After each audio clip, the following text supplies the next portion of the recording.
لیلا من المسجد الحرام الی المسجد الاقصی، پاک ہے وہ ذات جو اپنے بندے کو رات کے تھوڑے سے حصے میں مسجد حرام سے مسجد اقصی کی طرف لے گیا۔ یعنی اللہ تعالیٰ نے اپنے حبیب صلی اللہ علیہ وسلم کو رات کے تھوڑے سے حصے میں مسجد حرام سے کہاں پہنچا دیا؟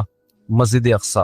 یہاں تک تو قرآن سے ثابت ہے، آگے پھر صحیح احادیث سے کہ پھر مسجد اقصی سے کہاں اللہ لے کر گئے؟ آسمانوں میں، وہاں پیغمبروں سے ملاقاتیں ہوئیں، حضرت موسیٰ علیہ السلام، یوسف علیہ السلام، ابراہیم علیہ السلام، پھر وہاں ہوتے ہوتے اللہ کے در کے قریب پہنچ گئے، عرش پر، عرش کے قریب۔ باقی اللہ تعالیٰ کی زیارت ہوئی یا نہیں ہوئی یہ مسئلہ احادیث میں واضح نہیں ہے۔ بعض علماء اس کے قائل ہیں زیارت ہوئی ہے، بعض اس کے قائل ہیں کہ زیارت نہیں ہوئی۔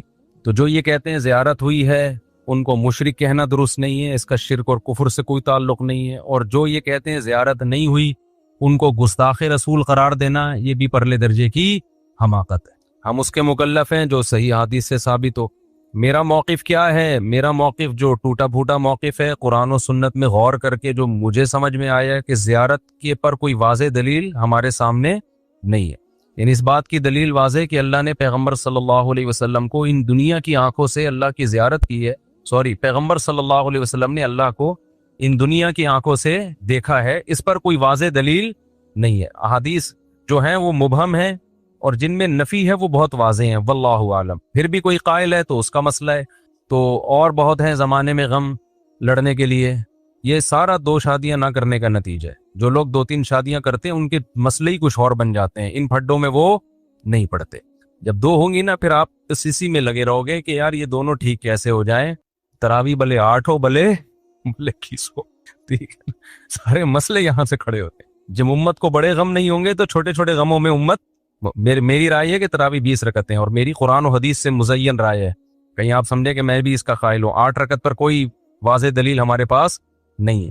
ابھی ایک اہل حدیث عالم کا فتویٰ پڑا کہ 8 رکعت سنتیں، اس سے زیادہ ہیں وہ غیر سنتیں، وہ نفل ہیں، تو وہ دلیل دیتے ہیں بخاری کی حدیث نا کہ 8 نبی رمضان غیر رمضان میں 8 پڑھتے تھے، تو ان اہل حدیث کی خدمت میں گزارے کہ بخاری ہی میں دوسری حدیث ہے کہ یزید فی رمضان ما لا یزید فی غیرہ، رمضان میں زیادہ عبادت ہوتی تھی، تو اس کا مطلب 8 سے زیادہ پڑھتے تھے رمضان میں، اسی بخاری ہی کے اگینسٹ ہے، تو پھر 8 سے زیادہ سنت ہیں۔ تو بہرحال اس میں ہمارا جو موقف ہے وہ اجماع امت سے مزین ہے، چاروں ائمہ کا اجماع ہے کہ 20 سے کم نہیں ہے۔ اسلاف میں کوئی ایک بھی نہیں مسجد دکھا سکتے اس دور میں جہاں 20 سے کم نماز ہوتی ہو۔ 16 کی روایت ایک ملتی ہے ہمیں، 16 کی ایک روایت 16 کی ملتی ہے، اس سے کم کی ایک بھی نہیں ملتی، 8 کا تو ہے ہی نہیں۔ تو یہ ہمارا موقف اس میں بہت مضبوط موقف ہے کہ تراویح کم سے کم کتنی رکعتیں؟ 20۔ حضرت عمر کی سے بھی اس کی تائید ہوتی ہے، باقی جو بخاری مسلم کی حدیثیں ہیں اس سے یہ تراویح سے اس کا کوئی کچھ سراغ نہیں ملتا۔ اور ایک اہم بات اہل حدیث حضرات کی خدمت میں کہ جو آپ حدیث پیش کرتے ہیں نا تہجد سے کے بارے میں، وہ تو رمضان غیر رمضان میں۔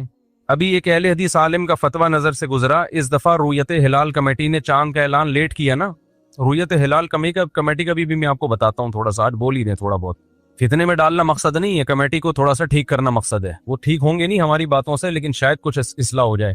رات کو اعلان ہوا تو کچھ لوگوں نے علم طرح سے تراویح پڑھی، کچھ نے چھوڑ دی۔ کہ اہل حدیث عالم کا فتویٰ نظر سے گزرا، انہوں نے کہا کہ جن لوگوں نے وتر پڑھ لیے ہیں وہ اب بھی گھر جا کے تراویح پڑھ سکتے ہیں، تو کوئی ضروری نہیں ہے کہ وتر کے بعد جائز نہیں ہے، اب بھی پڑھ سکتے ہیں۔ فتویٰ بالکل ٹھیک تھا، لیکن مجھے خیال ہوا کہ آپ کی نظر میں تو رمضان اور غیر رمضان میں ایک ہی ہے نا تہجد، تو پھر چاند دیر سے ہو یا جلدی ہو، تراویح پڑھی ہو یا نہیں پڑھی ہو، اس سے فرق کیا پڑتا ہے؟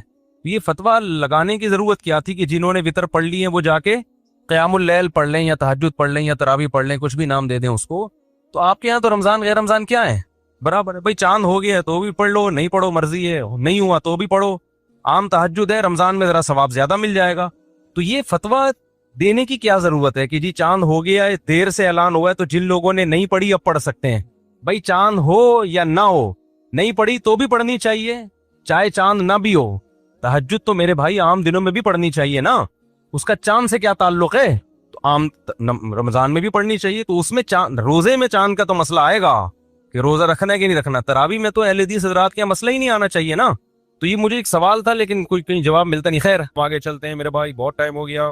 اچھا میرے بھائی، تو میں کیا کہہ رہا تھا، یہ یہاں کہاں سے آ گیا؟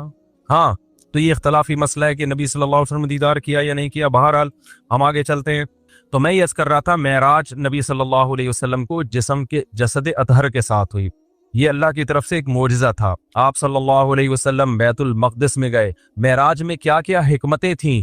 سب سے بڑی حکمت یہ تھی کہ اللہ نے محمد صلی اللہ علیہ وسلم کو سب سے آخر میں بھیجا لیکن بنایا سب سے افضل. تو پریکٹیکلی کچھ ایسے کام کروانے تھے تاکہ آپ کی پریکٹیکلی فضیلت، عملی دنیا میں آپ کی فضیلت تمام پیغمبروں پر ثابت ہو جائے. تو سب سے پہلا اللہ نے اپنے قریب بہت کیا، ساتویں آسمان پہ لے گئے تاکہ رسول اللہ صلی اللہ علیہ وسلم کا اللہ کے ساتھ قرب زیادہ ہو جائے. نمبر 2، نبی صلی اللہ علیہ وسلم کو یہ فضیلت کہ آپ نے مسجد حرام میں نماز پڑھائی، آپ کو یہ فضیلت مسجد نبوی میں نماز پڑھائی. یہ دونوں بڑی عظیم مسجدیں ہیں. لیکن ایک اور اسلام میں بہت عظیم مسجد ہے جہاں ہزاروں پیغمبر آئے، وہاں بہت سارے پیغمبروں کا قبلہ تھا وہ مسجد، جہاں موسیٰ علیہ السلام آئے، جہاں عیسیٰ علیہ السلام آئے، ابراہیم علیہ السلام بھی گئے وہاں پہ، سلیمان علیہ السلام، داؤد علیہ السلام. تو یہ سارے پیغمبر تو اصل میں یہودیوں اور عیسائیوں کے نہیں ہیں، اصل میں یہ کس کے ہیں؟ ہمارے. اصل میں تو ہم ان کی تعلیم پر عمل کرتے ہیں. یہود و نصارہ نے تو ان کا نام استعمال کیا ہے، ان کی تعلیمات پہ عمل نہیں کیا. ایک ٹرین میں نا ایک انگریز تھا، بر صغیر کا واقعہ ہے. تو اس نے ایک مولوی صاحب کو دیکھا، تم نے داڑھی دیکھی کہ تم نے کیسی صورت بنائی ہوئی ہے؟ انہوں نے کہا جیسے تم ایسی بنائی جیسے تمہارے پیغمبر عیسیٰ علیہ السلام کی تھی. وہ بیچارہ لاجواب ہو گیا کہ یار ہمارے پیغمبر کو فالو کون کرتا ہے؟ فالو تو یہ لوگ کر رہے ہیں. تو قرآن کہتا ہے النبی اولا بالمؤمنین من، وہ قرآن کہتا ہے کہ ان اول الناس بابراہیم للذین اتبعوہ وہذا النبی، ابراہیم کے قریب یہ نبی ہیں اور جو ان نبی کو فالو کر رہے ہیں. یہود و نصارہ دعویٰ کرتے ہیں ہم ابراہیم علیہ السلام کو مانتے ہیں، وہ ہمارے پیغمبر ہیں. قرآن کہہ رہے اصل میں وہ کس کے پیغمبر ہیں؟ مسلمانوں. کیونکہ ان کی تعلیمات کو کون فالو کر رہا ہے؟ مسلمان فالو کر رہے ہیں. کیونکہ ابراہیم شرک نہیں کرتے تھے، وہ کسی مخلوق کو اللہ کا بیٹا نہیں کہتے تھے. تو اب چونکہ وہ بیت المقدس بھی بہت عظیم مسجد ہے، نبی نے فرمایا جس نے مسجد حرام میں نماز پڑھی 1,00,000 نمازوں کا ثواب، مسجد اقصی میں نماز پڑھی 50,000 نمازوں کا ثواب، اور مسجد نبوی میں نماز پڑھی 1,000 نمازوں کا ثواب. تو مسجد اقصی کی بڑی فضیلت ہے، وہاں بہت سارے پیغمبر مدفون ہیں، دفن ہے وہاں پہ. تو اللہ یہ چاہتے تھے کہ اپنے حبیب صلی اللہ علیہ وسلم کو اس فضیلت سے محروم نہ کریں. اچھا، اس میں حکمت یہ تھی کہ نبی کی فضیلت میں بھی اضافہ ہو جائے کہ آپ مسجد اقصی میں بھی نماز پڑھیں اور مسجد اقصی کی فضیلت بھی اور زیادہ بڑھ جائے. اب ہم اگر مسجد اقصی جائیں تو ہمارے ذہن میں خلش رہے گی، بھائی یہاں موسیٰ کلیم اللہ آئے، بھائی یہاں یوسف علیہ السلام آئے، بھئی یہاں ابراہیم علیہ السلام آئے، بھئی یہاں پر داؤد علیہ السلام آئے، سلیمان علیہ السلام آئے، اور پتہ نہیں کتنے پیغمبر آئے، عیسیٰ علیہ السلام آئے، لیکن محمد صلی اللہ علیہ وسلم یہاں نہیں آئے. تو اللہ نے مسجد اقصی کی فضیلت کو 4 چاند لگانے کے لیے سید الانبیاء آخری پیغمبر کو بھی مسجد اقصی میں بھیج دیا. آپ وہاں جا کے نماز پڑھیں تاکہ مسجد اقصی کی فضیلت بھی بڑھ جائے. علماء جب وہ لوکیشن بتاتے ہیں یہاں نبی آئے تھے، یہاں آپ نے امامت کی، ایک بات. دوسری حکمت کیا تھی؟ صحیح بخاری کی حدیث، صحیح مسلم کی حدیث کے تمام پیغمبروں کی ہمارے نبی صلی اللہ علیہ وسلم نے مسجد اقصی میں امامت کی ہے. اللہ نے تمام پیغمبروں کو جمع کر دیا، تمام پیغمبروں کو جمع کر، سارے پیغمبر اکٹھے ہوئے وہاں پہ. اس میں بھی کیا مقصد تھا؟ کہ ہمارے نبی صلی اللہ علیہ وسلم کی فضیلت کو ثابت، کیونکہ جو سب سے افضل ہوتا ہے اس کو امام بنایا جاتا ہے. ایک عالم ایک علمی نقطے کی بات کرتے تھے کہ دیکھو حدیث سے یہ بات ثابت ہے کہ سورہ فاتحہ صرف نبی پہ نازل ہوئی ہے. اس سے پتہ چلتا ہے کہ دوسرے پیغمبروں کو شاید سورہ فاتحہ نہ آتی ہو. تو جب ہمارے نبی نے نماز پڑھائی تو ان کے طریقے سے پڑھائی ہوگی یا اپنے طریقے سے؟ اپنے طریقے سے. تو فاتحہ نبی نے پڑھی، پیچھے جو پیغمبر تھے وہ کیا تھے؟ خاموش تھے. اس کا مطلب بغیر فاتحہ کہ ان کی نماز ہو گئی کہ نہیں ہو گئی؟ کیونکہ انہوں نے تو صرف سنی ہے. تو یہ امام حنیفہ کا موقف ہے، امام فاتحہ پڑھے گا، پبلک سنے گی تو نماز ہو جائے گی. لیکن یہ کوئی اتنی بڑی دلیل نہیں ہے کہ اس کو آپ مناظروں میں چیلنج کرنا شروع کر دیں. اصل دلائل ہمارے وہ حدیث ہے من کان لہ امام فقراءۃ الامام لہ قراءۃ. صحیح حدیث ہے، جس شخص کا کوئی امام ہے تو امام کی قراءت مقتدی کے لیے کافی ہے. دوسری صحیح مسلم کی حدیث ہے کہ امام کو امام بنایا جاتا ہے تاکہ اس کی اقتدا کی جائے. اذا کبر فکبروا، تکبیر کہے تکبیر کہو. واذا قرأ فانصتوا، جب تلاوت شروع کر دے خاموش ہو جاؤ. واذا قال ولا الضالین، جب ضالین کہے تو آمین کہہ دو. اس سے بھی پتہ چلتا ہے کہ امام اور تو یہ دلائل ہمارے. خیر ہم آگے چلتے ہیں. تو اللہ نے اپنے حبیب صلی اللہ علیہ وسلم کی امامت میں تمام پیغمبروں کو جمع کیا تاکہ عملی طور پر بھی رسول اللہ صلی اللہ علیہ وسلم کی فضیلت ثابت ہو جائے۔ وہاں سے پھر براق کے ذریعے آپ کو آسمانوں میں لے جایا گیا، اور یہ چند سیکنڈ میں یہ کام ہوا ہے۔ اب یہاں پر جو ملحد لوگ ہیں وہ کہتے ہیں یہ کیسے ممکن ہے؟ ہم کہتے ہیں جب کائنات نہیں تھی پہلی مرتبہ اللہ نے بنا دی، یہ عقلاً ممکن ہے؟ بھائی وہ دھماکہ ہوا تھا نا، بگ بینگ تھیوری، ڈھین کر کے کائنات بن گئی تھی، تو دھماکہ خود بخود کیسے ہو گیا؟ انرجی کہاں سے آئی؟ خدا نے اپنی طاقت سے اتنی انرجی پیدا کر دی جو مادے میں تبدیل ہوئی، اور یا مادہ انرجی میں تبدیل ہوا، جو بھی ہوا وہ تو وہاں بیٹھا ہوا کوئی دیکھ رہا ہوگا تو بتا سکتا ہے کیا ہوا تھا۔ تو وہ جب بغیر سبب کے اتنی بڑی کائنات کو بنا سکتا ہے، اس کا مطلب وہ کچھ کرنے میں کسی سبب کا محتاج نہیں ہے۔ تو اللہ تعالیٰ کے لیے یہ نبی نے نہیں کیا، اگر نبی نے خود کیا ہوتا تو ایک اعتراض بنتا تھا، بھائی اتنے تھوڑے سے عرصے میں آپ مسجد اقصیٰ سے کیسے ہو کے آ گئے؟ یہ کام کس نے کیا ہے؟ اللہ نے کیا، تو اللہ سب کچھ کر سکتا ہے۔ اعتراض جب بنتا تھا جب ہم کہتے ہیں یہ محمد صلی اللہ علیہ وسلم نے خود یہ کر لیا ہے، پھر اعتراض بنتا تھا۔ دوسری بات یہ کہ رسول اللہ صلی اللہ علیہ وسلم کو جو معراج کروائی گئی، اس کی ایک بہت بڑی حکمت یہ بھی تھی تاکہ نماز کی جو فرضیت ہے نا وہ عام احکام کی طرح نہ ہو۔ معراج پہ بلا کے نبی کو نمازیں دی گئی ہیں تاکہ امت نماز کو دیگر اسلامی احکام کی طرح نہ سمجھ۔ بھئی آپ نے جب کسی کو گفٹ دینا ہوتا ہے، ایک طریقہ تو یہ ہے کہ آپ پوسٹ کر دیتے ہیں، اس کے گھر میں لیٹر آیا، کھولا تو 5 روپے نکلے اس کے اندر سے، ٹھیک ہے نا، 50 روپے کا نوٹ نکلا، یہ بھی ایک طریقہ ہے گفٹ دینے کا۔ ایک طریقہ ہے کسی بندے کو بھیج دیا۔